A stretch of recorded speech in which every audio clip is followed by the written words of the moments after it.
Salve, salve galerinha do sétimo ano! Sejam muito bem-vindos a mais uma aula de História. Hoje iremos falar um pouco sobre a Inglaterra moderna.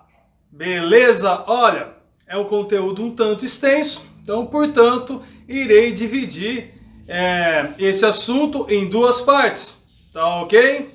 Aulas 27 e 28.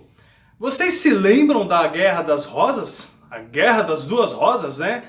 Aquele conflito entre as famílias York e Lancaster? Vocês se lembram de seu desfecho? Tá? A União das Rosas. Vocês se lembram de Henrique de Tudor? Que assume como Henrique VII. E começa ali, né, a dinastia Tudor. Se lembraram? Tenho certeza que sim. Quando eu falo de dinastia Tudor, obviamente me lembro de Henrique VII. Quais são as características do reinado de Henrique VII, né? Ele criou uma burocracia fiel, tá? Então ele vai subjugar a nobreza existente, ele vai se cercar de um corpo político confiável, tá ok? Ele também obteve apoio da Câmara dos Comuns. Tá? Ele vai então conquistando, né, seu território político, vai fazendo aliados políticos. Ele também consolida a paz com a Irlanda e com a Escócia. Beleza? O que mais, professor? Tem mais coisas? Sim, né, dentro das características do reinado de Henrique VII, temos também, né, que o fato de ele ter reorganizado as finanças. Ele protegeu a indústria da lã, tá? E incentivou o quê? Ele incentivou a marinha mercante. Seu sucessor, Henrique VIII. O polêmico Henrique VIII. Já vimos sobre ele lá atrás, né? Quando estudamos o anglicanismo. O que ele vai fazer? Então, ele fundou a igreja anglicana. Vocês se lembram que ele teve um cisma com a igreja, tá? Uma ruptura. Ele queria a anulação de seu casamento. O Papa negou. Tá? Ele falou, beleza, então tá, então eu vou fundar minha própria igreja. Tá? Sendo assim, ele vai consolidar o poder real. Tá? Agora não tem mais igreja, a igreja que era muito poderosa, a igreja católica e tal. Agora ele vai impor esse cisma, essa ruptura com a igreja católica, vai fundar a própria igreja, a igreja anglicana. Tá ok? Consolidando assim o poder real. Tem mais poder. Tá? Não é à toa que é um absolutista também, né? Um grande ícone do absolutismo também. Ele também vai incentivar as manufaturas e o comércio. Ele também é conhecido como o criador da Marinha Britânica. Aquela que vai dominar aí os mares. Tá ok? A gente vai ver isso daí, ó, daqui a pouquinho, tá? Quando falarmos da Rainha Elizabeth, tá? E a guerra com a Espanha, tá? Daqui a pouquinho. Bem, após a morte de Henrique VIII, seu filho Eduardo VI vai sucedê-lo. Só que não. Eduardo VI tinha apenas 10 anos, portanto, o país passa a ser governado por um conselho de regência. Tá ok? Eduardo VI vem a óbito aos 15 anos de idade. E quem vai sucedê-lo? Sua meia-irmã, Maria. Sobre Maria. Maria casou-se com Filipe II. Vocês se lembram do Filipe II? Quando vimos um pouco lá sobre vimos bastante, né, sobre a Espanha, o Sacro Império. Ela se casou com esse cara aí, com o Filipe II. Aquele que era um Habsburgo também. Tá? Então, Maria, tá, rainha da Inglaterra agora, casa-se com Filipe II. Ela era católica, tá? É muito importante vocês guardarem isso. Maria, que era lá filha de Henrique VIII, fundador do anglicanismo, tá? Ela é católica.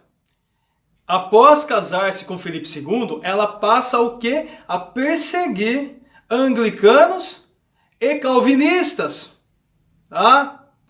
Por conta disso, ela vai ganhar um apelido aí muito carinhoso. Ela vai ser chamada de Maria Sanguinária. Bom, Maria indicou sua meia-irmã, Elizabeth, ao trono. Porém, sob uma condição, né? A condição era a seguinte: olha, você vai me suceder, tá? Você será a próxima rainha, desde que seja católica, desde que mantenha o catolicismo na Inglaterra. Elizabeth assume, tá? Mas aquela condição que Maria, sua meia-irmã, impôs a ela, vocês vão ver que não vai rolar não. Por quê? Porque ela exerceu, galera, Elizabeth, a rainha Elizabeth exerceu a autoridade suprema da igreja anglicana, tá?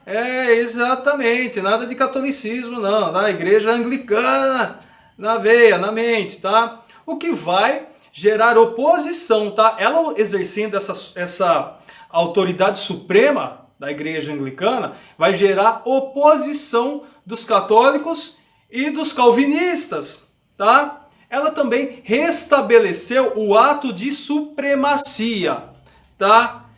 O que é esse ato de supremacia? Esse ato, turma, declarava o rei chefe supremo da igreja da Inglaterra. Professor, eu assisti um filme chamado Duas Rainhas, né? Eu vi ali, né, Maria Stuart, é isso? É, exatamente, turma. Meu caríssimo aluno. Maria Stuart, e sobre ela? Bem, ela estava ali na linha sucessória do trono. Era a provável herdeira do trono inglês. Ela que era rainha da Escócia, mas que estava refugiada na Inglaterra. Beleza? Resumindo, ela foi acusada de articular um atentado contra a vida de Elizabeth. Portanto, acaba sendo decapitada. Bem, a rainha Elizabeth colocou o Estado em primeiro lugar. Por interesses econômicos, ela apoiou os Países Baixos na Guerra da Independência contra a Espanha. Tá? Fato que acarretou a guerra entre Inglaterra e Espanha. E falando nisso, eu me lembro do quê? Da batalha em que a rainha Elizabeth, com sua marinha britânica, derrota a invencível armada espanhola. Esse fato vai inaugurar o domínio britânico nos mares. Bem, a rainha Elizabeth não se casou. Ela era até conhecida, famosa como a rainha virgem. Então ela não se casou e nem teve filhos. Portanto, seu herdeiro foi Jaime IV, rei da Escócia, que era filho de Maria Stuart.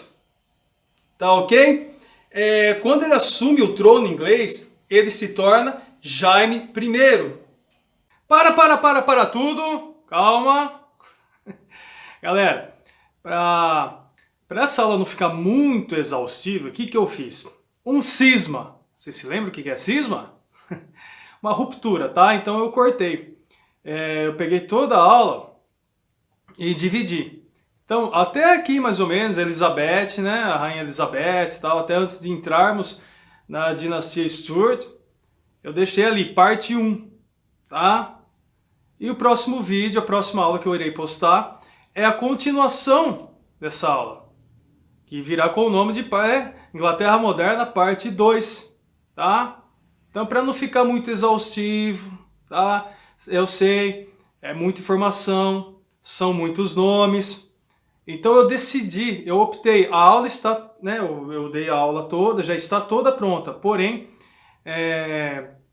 na hora de editar eu vi que ia ficar muito, assim, ia ficar exaustivo, né, acabei meio que me prolongando. Então, o que eu decidi fazer? Dividir, para ficar mais fácil, mais simples, para vocês aprenderem, para vocês absorverem o conhecimento, que é a meta aqui, tá? Beleza?